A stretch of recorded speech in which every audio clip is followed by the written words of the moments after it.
Mauro César, no Rio de Janeiro o jogo foi ruim pra caramba, né? Indiscutivelmente foi ruim, mas pelo menos o título carioca acalma as coisas ali pelo lado do Flamengo. E você já viu alguma mudança no time ou nem deu tempo? Teve mudança sim, um time muito mais precavido, muito mais protegido, claramente. Acho que até a atuação mais segura dos zagueiros reflete isso, né?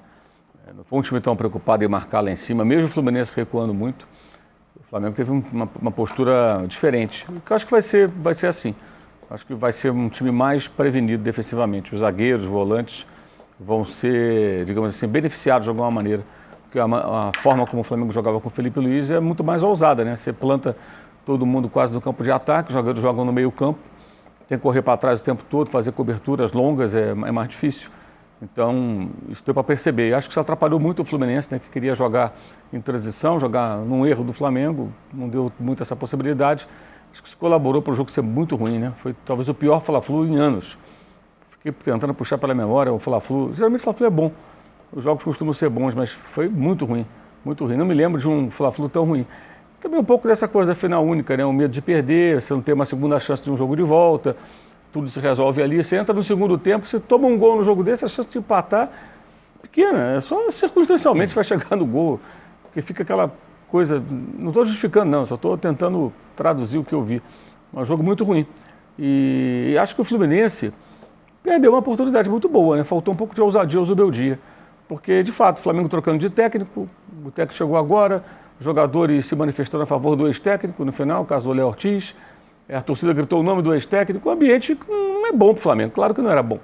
Então, se o Flamengo tem um elenco mais caro, jogadores melhores, era o jogo do Fluminense ganhar, tentar ganhar. O Fluminense não tentou ganhar o jogo, em momento algum tentou ganhar o jogo. O Fluminense parece que jogou para ganhar numa jogada circunstancial, numa bola parada, algo qualquer. Poderia ter feito mais. Aliás, é curioso, né? O melhor jogo recente do Fluminense foi na derrota para o Palmeiras. Contra o Vasco não jogou bem, e correu riscos reais, né? E contra o Flamengo não jogou bem, nem o Flamengo jogou bem também, né? Mas acho que o Fluminense, que vinha até como uma espécie de favorito, pelo bom momento, poderia ter feito mais. E aí tem uma outra coisa que eu acho que atrapalha um pouco o Fluminense, com relação aos confrontos no Fla-Flu. Existe uma ideia que toda vez que o Fluminense ganha do Flamengo, até o perfil do Fluminense posta essa bobagem, meio infantil. Ganhar Fla-Flu é normal. É normal para os dois, porque é um clássico que é equilibrado. Mas é mais normal para o Flamengo, que ganhou do Fluminense mais no cômputo geral, nos últimos 20 jogos, nos últimos 30 jogos. As finais, nos últimos anos, 6 finais Fla-Flu, o Flamengo ganhou 4, o Fluminense ganhou 2, ganhou de novo o Flamengo. Então, normalidade, isso atrapalha um pouco, sabe? Porque, na verdade, não é isso que o tricolor tenta vender para ele mesmo, como se fosse o Flamengo, fosse freguês do Fluminense. Não é. Recentemente houve com o Botafogo, ganharam 2 jogos do Botafogo, é freguês. Pode ser na estatística, mas os 8 jogos anteriores que ganhou foi o Botafogo. Foram 8 vitórias seguidas do Botafogo contra o Fluminense. Eu acho que essa desconexão da realidade, em cima de uma crendice que é vendida por sua torcida, atrapalha um pouco o Fluminense. Acho que deveria encarar só. O Flamengo tem um time melhor, tem um orçamento muito maior, tem o jogador da reserva de 40 milhões, que ele foi na bola de segurança, o Antônio Leonardo Jardim, né? Foi o time da final da Libertadores que o Felipe escalaria não fosse a lesão do Pedro e as más condições físicas do Léo Ortiz. Por isso jogaram Danilo e Bruno Henrique lá em Lima. O resto é todo o time da final. Seria o time do Felipe com toda certeza. O Pedro, inclusive, só não jogou porque teve aquela lesão muscular. Ia jogar com a tala no braço e tudo. E o Léo Ortiz teve uma lesão contra o Palmeiras no jogo do Brasileiro e não se recuperou, jogou o Danilo, que acabou fazendo o gol. Então o Jardine foi na bola de segurança. Qual o time que, o conjunto, o time é esse aqui? Então é com esse que eu vou. E o Paquetá ficou no banco. Agora ele vai começar a fazer os ajustes que achar que deve. Inclusive falou uma coisa ontem que deixou uma interrogação sobre o Paquetá e a Arrascaeta, né? Na coletiva que ele falou, deixa dúvidas sobre como ele vai aproveitar um ou outro, como é que vai ser. Isso mais adiante que a gente vai ter a resposta. Até porque ele vai ter que treinar, fazer a sequência do trabalho dele. Então, acho que o Fluminense perdeu uma oportunidade muito grande. Faltou ousadia para arriscar um pouco mais e tentar ganhar o seu rival. Não tentou ganhar, acabou nos pênaltis. É engraçado, né? O Fábio, ele vai certo em todas as bolas, mas só pega um. Não adianta. O Rossi é mais pegador de pênalti. Essa é a questão. O Rossi sempre vai pegar 1, 2. E bateram mal, 2 jogadores do Fluminense, o Luiz Alves bateu mal também. E aí o Flamengo acaba conquistando o título carioca. E outra coisa que eu achei interessante ontem, o Arnaldo sempre fala de bater primeiro, né? E é mais importante, o Flamengo escolhe bater primeiro, o Fluminense escolhe o lado da torcida. Você pode botar em qualquer lado, pode botar um gol ali no centro do campo, o que quiser fazer. O importante é bater primeiro. A disputa de pé, bater primeiro é muito importante. Se o Otávio fosse bater esse pênalti, sabendo que um cara do Flamengo ia bater depois, psicologicamente é outra situação, especialmente na tal cobrança alternada. Porque você está ali, se eu perder, acabou. O peso é muito maior. É muito importante bater antes, especialmente quando está todo mundo acertando, só um errando de cada lado, quando é equilíbrio, né? Então bater primeiro é muito importante nos pênaltis. Mais importante do que bater do lado de sua torcida. Acho que ontem isso ficou bem claro mais uma vez.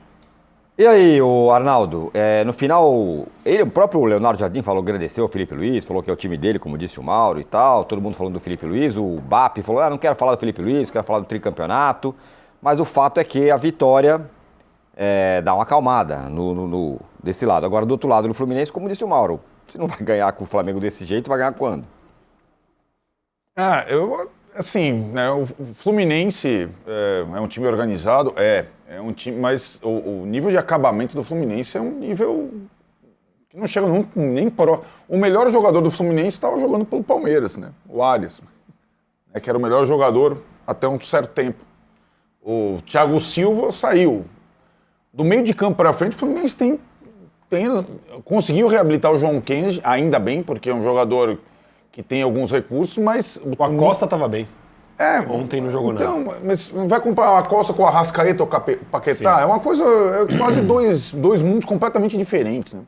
Então o nível de acabamento, ou a ousadia do Fluminense vai ficar aonde?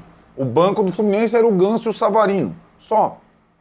Né? Os laterais, eu acho que o Fluminense tinha laterais reservas mais criativos que os titulares. Entrou o Arana, que está muito aquém também. O Arana é reserva do Fluminense hoje, né?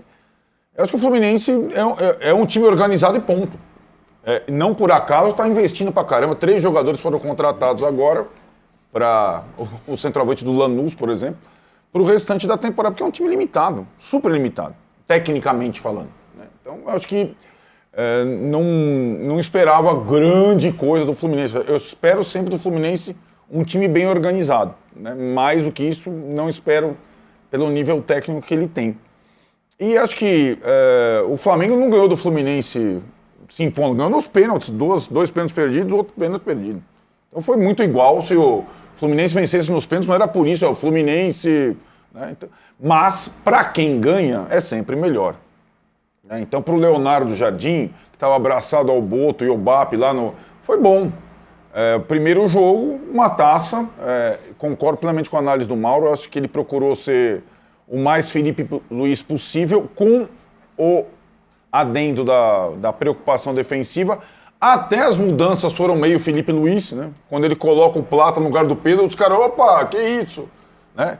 E ele arrisca... Tem outro também, né? Não tem outro. Não tinha outro. Né? Quem ia colocar? Talvez...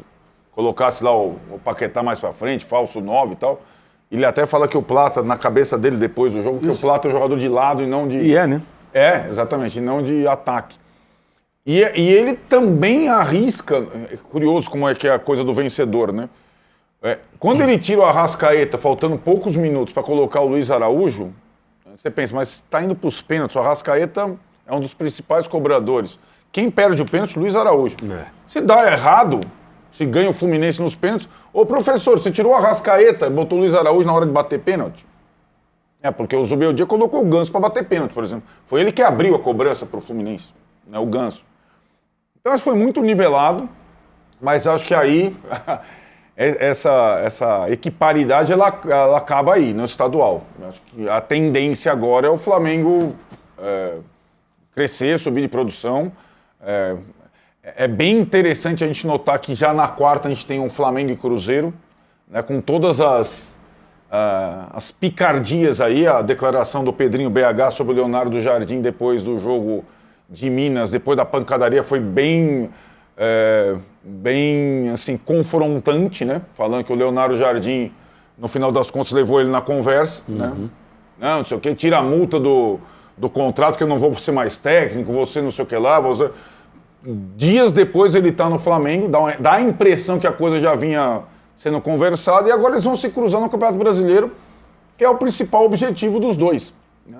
E os dois largaram mal. O Flamengo mais ou menos e o Cruzeiro muito mal. A partir de quarta-feira, como está misturado esse calendário com o brasileiro, ninguém vai lembrar do estadual, cara. Vai ficar lá o pôster na parede, a contabilidade, ninguém vai lembrar do estadual. E o Flamengo tem o que mirar pela frente nas outras competições. O Cruzeiro, talvez. E o Fluminense, a gente vai esperar o Fluminense. Acho que o Fluminense pode ser consistente na Libertadores. Desse jeito aí. Jogando para empatar, indo até o final. Porque o Zubeldia é um treinador que perde poucas partidas. O time dele não brilha, mas ele perde poucas partidas. Né? Ele acabou o campeonato estadual, ele não perdeu para o Flamengo. Só perdeu pro Boa Vista no começo. Só perdeu pro Boa Vista no primeiro. Segunda rodada. Exatamente. Então, ele normalmente perde poucas partidas. Isso não quer dizer, no pontos corridos, vida longa. Pelo contrário, é muito empate. Mas nas Copas ele pode. Ele pode levar para os pênaltis de novo num Fla-Flu, numas quartas de final de Libertadores. Pode ser. Mas aí é a diferença grande, corroborando a sua tese, entre Flamengo e Fluminense hoje, ou Palmeiras e Fluminense. Deixa eu fazer uma observação rápida sobre o Pedrinho BH, sem tirar a razão que ele possa ter com relação ao Leonardo Jardim, né? É uma questão entre eles. Mas eu acho muito curioso quando personagens de fora do futebol entram nesse universo, que é o caso específico, né? E eles falam, não, no futebol estou aprendendo como as coisas são. Até parece que no mundo corporativo, no mundo dos negócios, só tem santo, né? Não tem protegidinho de chefe, gente dando rasteira, gente puxando o tapete do outro, empresário dando balão no outro, dívida, tem de tudo. Então, assim, parece assim que, sabe, eu vou usar uma expressão, mas é muito chula, deixa pra lá. O cara é de fora de um outro universo, do mundo dos negócios, né? Onde só tem tubarão. É um querendo jantar o outro. Aí você entra no futebol, não, porque eu estou aprendendo futebol. Não é diferente, é a vida como ela é. É do futebol, é fora dele. Sacanagem, puxada de tapete, derrubada, trairagem, tem em todo lugar, gente. Tem, claro. Então fica parecendo que só o futebol é assim. Não, o futebol também é assim. Então esse discurso meio angelical, né, se é que podemos assim chamar, é um tanto quanto esquisito. Perfeito. E me chama muito a atenção. Danilo, o Juca tinha chamado. O Juca chamou. Fala, Juca. Não, apenas estranhei que o Danilo não contestasse o que disse o Arnaldo em relação à importância que vai virar só um posto na parede e ninguém vai ligar. Eu diria que vivemos ontem um histórico 8 de março. É isso. Principalmente em Novo Horizonte. É verdade. Ó, recado importante aqui para vocês, hein? Agora o De Primeira está em novo horário. De Primeira em novo horário, de segunda a sexta-feira, às 1h30 da tarde. E toda segunda às 18 horas tem live do Flamengo ao vivo no canal UOL e no YouTube do UOL Esporte, ok? Danilo, vamos lá, sobre a final carioca. Eu tenho para mim, como diz o outro, que pro Fluminense ou era ontem ou esquece, meu amigo. Agora só vamos pensar em 2027. Sua tese para todos os estaduais praticamente era meio isso. Eu diria que 90% dos clubes brasileiros o ano acaba hoje, o ano com relação a título, né? E agora vamos pensar no ano que vem. Vou fazer a vontade do Juca e contestar o Arnaldo, mas de uma outra forma. Ele falou que os estaduais não vão ser lembrados. Eu acho que os estaduais eles vão ser lembrados só para quem perdeu. Então, assim, o Fluminense vai lembrar, São Paulo e Corinthians vão lembrar, Atlético Mineiro vai lembrar. Agora, Cruzeiro, Palmeiras, Flamengo, os times que estão aí, se na quinta-feira o Palmeiras perder para o Vasco, se o Flamengo perder para o Cruzeiro, a gente vai, obviamente, ninguém vai falar, não, mas dá uma paz para eles merecem comemorar o estadual. Isso não vai acontecer. E sobre o Fla-Flu especificamente, eu acho que o ditado do Luxemburgo lá, o medo de vencer, tira a vontade de ganhar, porque o que acontece é que o jogo foi muito ruim para os dois lados. Danilo, eu não posso perder. Eu estava preparando essa frase para dizer, tinha separado, veja que coisa impressionante. Toca o bonde aí. É a conexão, Trajano, daqui do telão com o estúdio. Então eu acho que os dois times estavam com muito medo, o Flamengo muito mais precavido e o Fluminense ficou meio perdido, não conseguia criar, o Acosta mal nas poucas vezes que pegou. Se a gente for ter que destacar um de cada lado, acho que destaca o Gêmeos do Fluminense e o Alexandre, acho que fez uma boa partida segura no Flamengo também, então é um retrato do jogo que foi, os dois times bem mal, o Rossi e o Fábio tocaram pouquíssimo na bola no tempo normal, foram ali ser mais protagonistas na decisão de pênaltis, obviamente. Então acho que é um jogo ruim. Fiquei bem, também me chamou a atenção muito mais as entrevistas pós-jogo, dos jogadores lembrando do Felipe Luiz, a torcida do Flamengo gritando Felipe Luiz também, e o Bappi, que tentou pautar a imprensa. Não, vocês não tem que ficar perguntando disso, tal, tem que perguntar do tricampeonato, sendo que acabou de demitir um treinador que foi campeão de praticamente tudo no ano que passou, depois de toda essa polêmica com o Boto, se Boto fica, Boto vai.